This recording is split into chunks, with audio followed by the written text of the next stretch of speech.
Cameras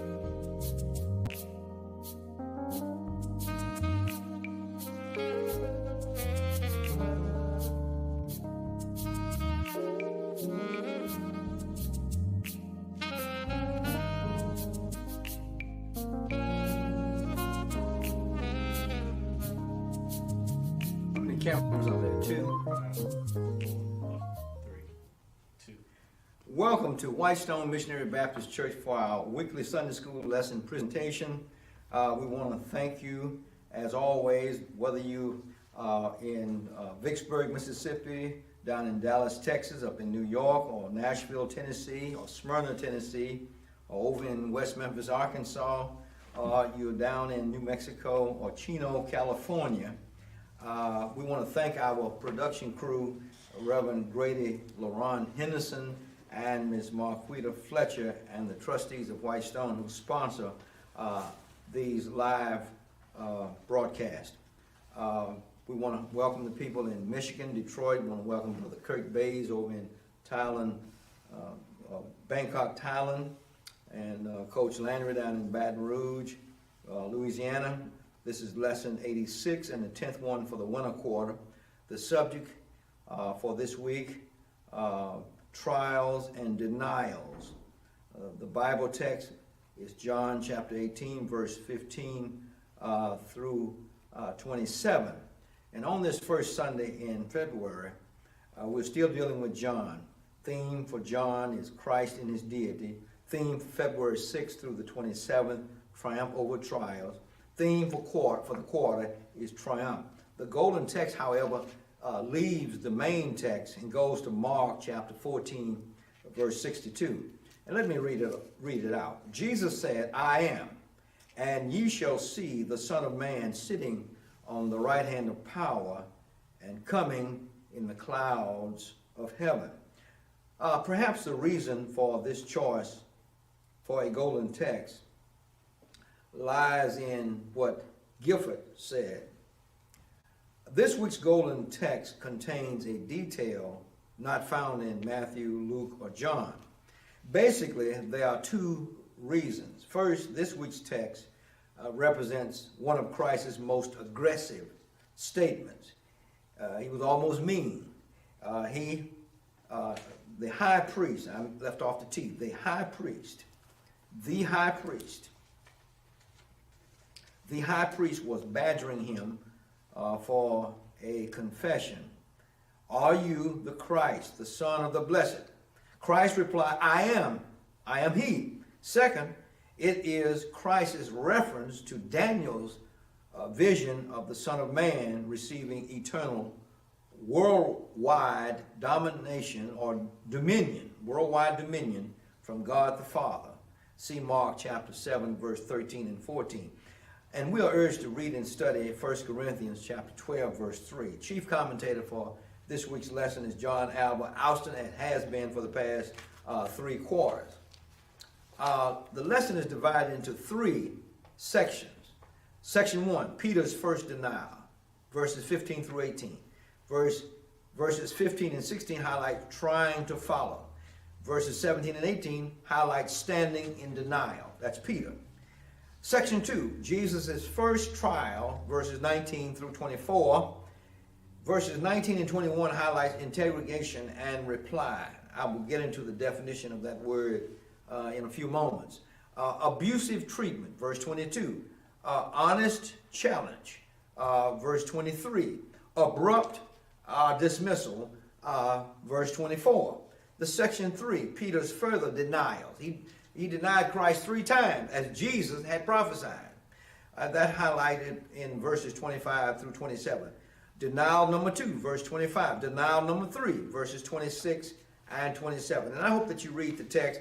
God bless you to our superintendent, Miss Carolyn Brooks, and our superintendent emeritus, Brother William Baskin. Key words defined in this lesson, this first Sunday in February. Abrupt means snappy, rude, cut people short with a response. Abuse, verbal attack, wrong use to hurt physically, to injure. Interrogation, asking hard questions over and over and over, put through the ringer, constantly quizzing someone else. Cock means rooster or a male chicken. Denial means to brush off, reject, to dismiss. Trial means to test, an act of testing, court action against one. Behold, to take a close look, to pay strict attention to what you see and you hear.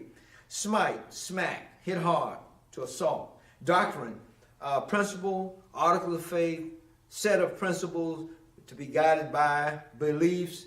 And whither, it means where. Damsel, D-A-M-S-E-L, a young unmarried woman.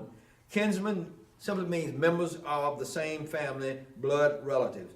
Austin made 5 points on page 131. First, most people have been in court for one reason or another. Second, real courtroom battles take weeks and even months or even years. Number three, between Christ's arrest and his crucifixion, between the time he was arrested and the crucifixion, it only took 6 days. 6 days went by. Number four, Christ was tried and convicted in a matter of hours. Didn't have a chance. Number five, not being a Roman citizen meant that he had no rights to an appeal. 10 questions on page 135 of this book, and they need answers. Number one, short, which disciples followed Christ after his arrest? Peter and John, page 132. Number two, how did these disciples gain entrance to the high priest? Short answer, they were known already by the priest. The priest knew who they were. Page 132. Number three, who first challenged Peter about whether he was Christ's disciple? Well, short answer, a damsel, D-A-M-S-E-L, a young unmarried woman. Page 132. Number four, what did Peter do that set him up for the subsequent denials of Jesus?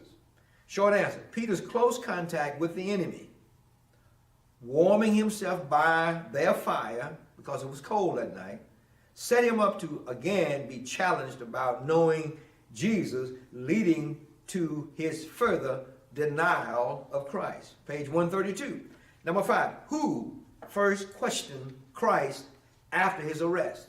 Short answer, Christ's first hearing was before Annas, A-N-N-A-S, the former high priest and father-in-law of Caiaphas, the current high priest. Page 133. Number six, what two things was Christ questioned about? Well, about his doctrine and about his disciples. Page 133. Number seven, how did Christ respond to the question about his teaching? Well, short answer, Christ boldly referred him to what he had taught openly in public places of worship, both in synagogues as well as in the Jerusalem temple. Page 133. Number eight, why did the officer slap Jesus across the face? Short answer, the Lord's indirect answer to the high priest was seen as insubordination and disrespect. Page 133. Question 9, where was Christ sent next? Short answer, he was sent to Caiaphas, the then son-in-law of Annas. 134. Question number 10, who challenged Peter? I misspelled. Peter should be a capital letter. P should be a capital letter. Who challenged Peter about Christ the third time? Short answer, Peter. Page 135. A few highlights worth your time. And let me check that question number 10 for our benefit.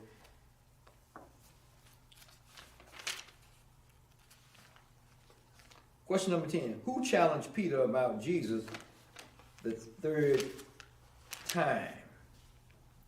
Well, it was Peter.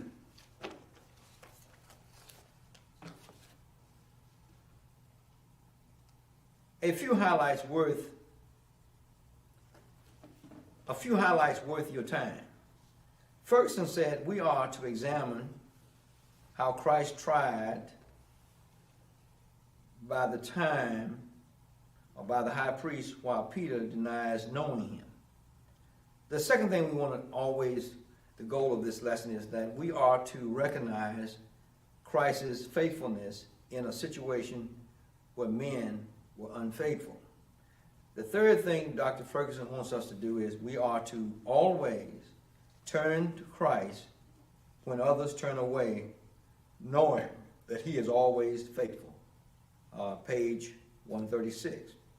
Alston said this on page 134. It is only through the grace and power of the Holy Spirit that we can persevere in our faithfulness to Christ. On page 138, Dr. Carter said this: the Lord can use earthly connections to place us where he wants us.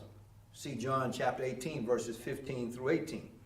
She also added, denying Christ is another way of betraying him. See verses 25, 26, and 27. Winter, under the Children's Corner, said, we should make sure we explain to youngsters what a trial is and what makes it fair. We should explain to little children what a denial is and why was Peter's denial of Christ such a cowardly act. And there is one thing I'd like to go over before I close, and that is on page 135 in the expositor. So it was, and I gave you the wrong answer for number 10. Let me read verses 26 and 27. One of the servants of the high priest, being his kinman or kinfolk, whose ear Peter cut off, said, did not I see thee in the garden with him? Peter then denied again, and immediately the cock crew or crowed. It was one of the servants of the high priest, and it was probably Malchus, M-A-L-C-H-U-S. So the answer is not Peter for number 10. Thank you for joining us live on YouTube and Facebook. Thank you to our production crew, Reverend Henderson and Miss Fletcher. And I would hope and pray that you would join us in worship at 11 o'clock, and we'll see you next week. God bless you.